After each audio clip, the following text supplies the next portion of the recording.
What has been really dreary weather this week, and it's going to continue today with showers on again, off again, and our temperatures stuck in the 60s and low 70s.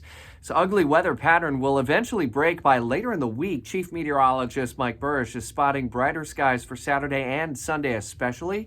Saturday is the opening of Nights of Lights in St. Augustine. Sunday, the Jags look to get back to their winning ways and take on the Tennessee Titans, the hated foe from the AFC South.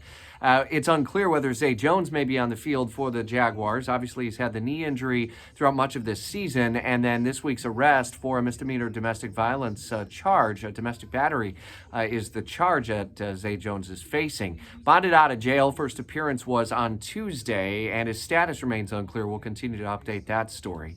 In Washington, it took a lot of Democrats going along with a handful of Republicans, and only one area Republican voted for that short-term continuing resolution to keep the government funded through the remainder of the year. That was Area Representative John Rutherford. The other three Republicans from our area, Kat Kamak, Aaron Bean, and Michael Waltz, rejected the plan that funds the government into early 2024. We have a closer look at the vote and the status of House Speaker Mike Johnson, whether or not this decision might ultimately put him on ice with many others in the Republican ranks, especially the far right wing of the GOP in the House. It's a storyline we're following for you out of the Washington Bureau. Veteran suicide also in focus today.